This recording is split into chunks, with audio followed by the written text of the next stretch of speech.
धाम में लगता है, उन्हीं की कृपा से। साधक यदि कृपा का आदर करने लगे, जैसे आपको सांसारिक मित्र मिल सकते हैं, धनी मानी मायावी नाना प्रकार के पद और प्रभावशाली, लेकिन बिना हरि कृपा के भगवत प्रेमी संतों से दोस्ती नहीं हो सकती।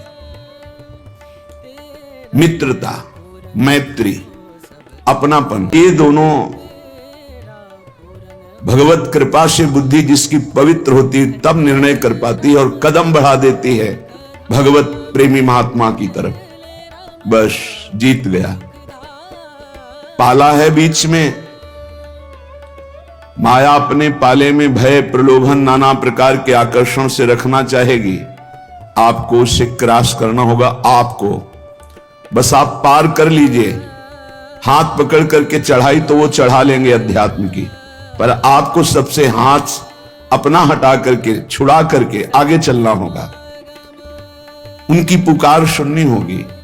ये जो संत भगवत प्रेमी महात्मा, शास्त्र, इनकी पुकार है ये प्रवचन, ये सत्संग, संसार से राग रहित होकर इसी संसार में रहते हुए, इसी संसार में कर्म करते हुए कर्तृत्व भाव से रहित होकर, इसी संसार में विषय सेवन करते हुए भोक्तृत्व भाव रहित होकर जीवन मुक्त महात्मा हो जाओगे।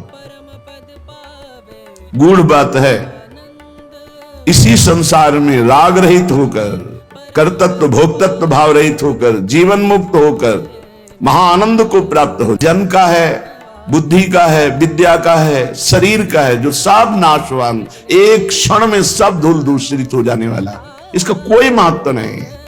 इसी पे सब परेशान है। तो फिर जिए कैसे? कर्तव्य कर्म करते हुए अपने अपने मार्ग का, निवृत्ति मार्ग का कर्तव्य गुरुदेव के द्वारा स्थापित किया जाता है। ये ऐसे चलो, ऐसे चलो, ऐसे चलो। प्रवृत्ति मार्ग का जो शास्त्र और गुरुदेव के द्वारा स्थापित किया हुआ मार्ग, उसके अनुसार, अपने रीति के अनुसार चलने पर सब जीवन सो प्रीति पर रीति निभात अपनी।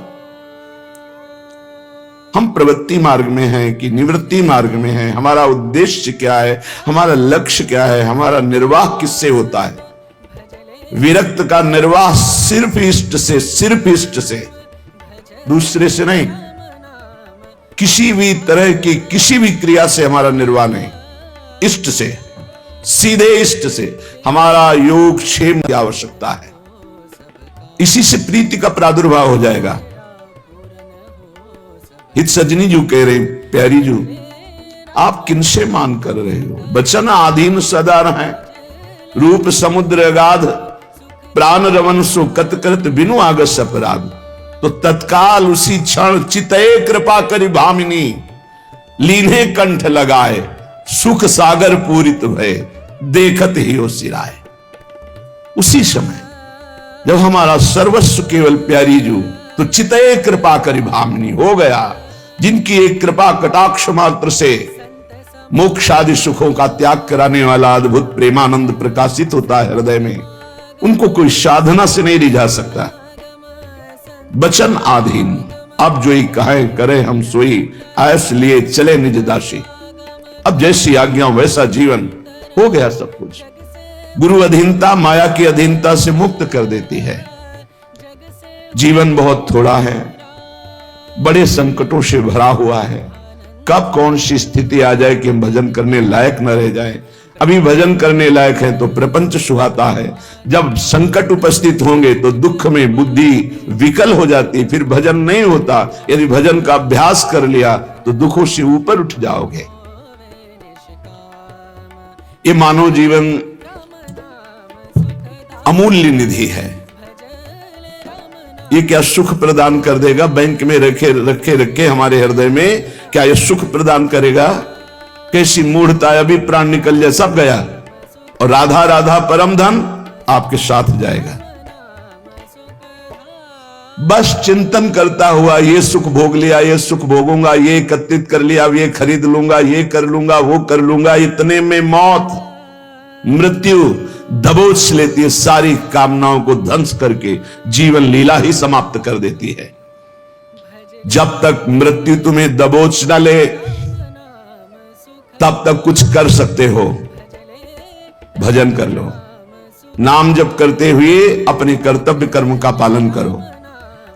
जिस धन मान परिवार विद्या यश और प्रभाव के भरोसे तुम गर्भ में प्रियालाल को भूल रहे हो, धन मान ध्यान रखना, जब प्राण निकलने का समय आता है तो जीवन में जो किया वही सामने नाचता है और वही तुम्हारे अगले जन्म का हिसाब बन जाता है। नेत्रों के सामने छा जाएगा वही दृश्य जो तुम्हारी दुर्गति होनी है। अगर भजन किए हो तो भगवान कहते हैं अंतिम समय मैं उसकी स्मृति बनता हूं। यही तो भरोसा आनंद दे रहा है कि हमसे चूक हुई तो आपसे चूक नहीं होगी, आप हमारी स्मृति बन जाओगे। हाय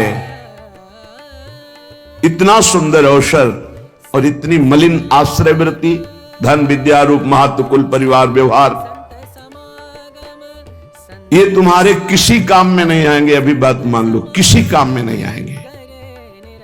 ना तुम्हारी कभी सहायता कर पाएंगे और ना ये तुम्हें सुख प्रदान कर सकते हैं जिनका तुम भरोसा लिए हो, पद का, धन का, प्रतिष्ठा का, व्यवहार का, परिवार का।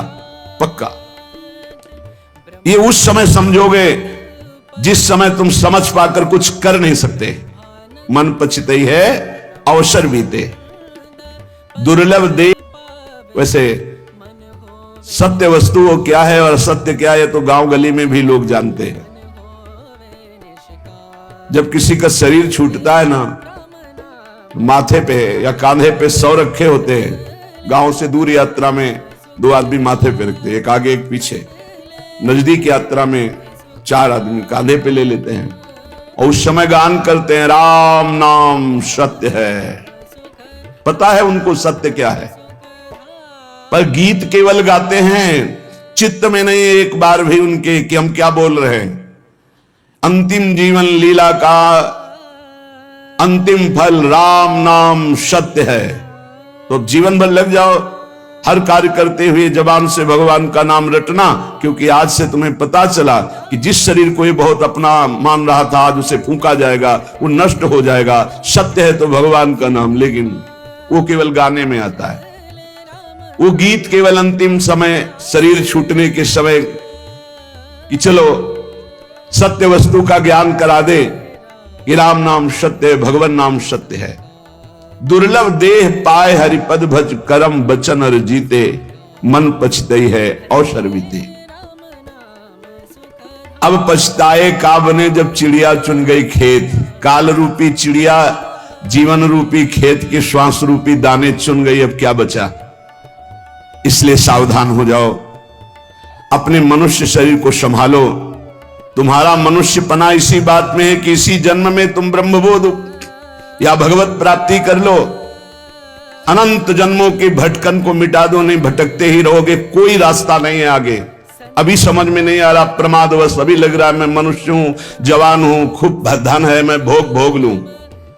लेकिन शरीर छूटते ही ये मानो दे, फिर तुम परवश हो जाओगे। पर संत सदगुरु बात करें तत्काल उनकी आज्ञा के पालन में तत्पर हो जाओ। बिना ही विचार करी शुभ जानी, वहां विचार की गुंजाइश नहीं है।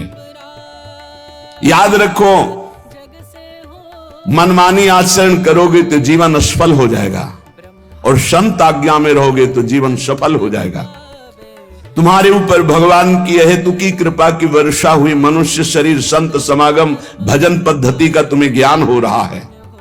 तुम्हारे सारे पाप संताप जल जाएंगे। तुम्हारा हृदय आनंद और शांति के सुख में डूबने लगेगा। तुम भगवत प्रेम की धारा में डूबकर परमानंद को प्राप्त करोगे।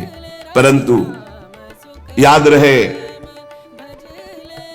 केवल नकल की हम बात नहीं कह रहे, हम असल बात कर रहे हैं। आज लोग केवल बाहरी बातों पर ध्यान देते हैं, आंतरिक वृत्ति पर नहीं ध्यान देते।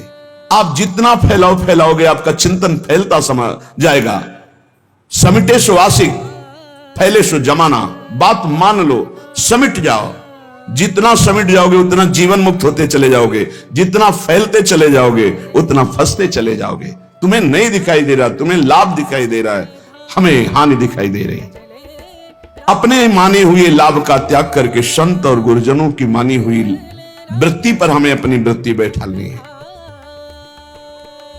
जो लोग संतों के प्रति आकर्षित होते हैं, आकर्षण, एक माया का आकर्षण, एक स्त्री पुरुष का आकर्षण, एक खान पान का आकर्षण, एक नाना प्रकार के पद प्रतिष्ठा का आकर्षण, पर जो संतों पर आकर्षित करते हैं वो भगवान के बड़े कृपा पात्र जन होते हैं, जो संतों से आकर्षित है।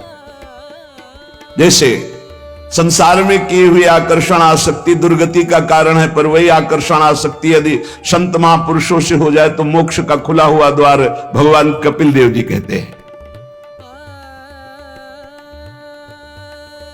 संतों के संग भगवान की, तो संतों के पास जब भजन वो करते हैं तो मान प्रतिष्ठा मिलती है, रुपया पैसा मिलता है, भोग सामग्री मिलती। ये गुरु कृपा नहीं है, ये तो जीवन अर्पित किए हैं, तो इनके इन प्रकार जैसे रखे वैसे जीवन जी रहे हैं। हमारी गुरु की आंतरिक संपत्ति पर नजर होनी चाहिए। आंतरिक संपत्ति है प्रियालाल, सतत प्रियालाल का चिंतन, बहुत मस्त जीवन हो जाएगा। अगर बाहरी बातों को आप पकड़ोगे, मान पूजा प्रतिष्ठा नमस्कार रुपया पैसा, तो मोहग्रस्त हो जाओगे, अज्ञानग्रस्त हो जाओगे।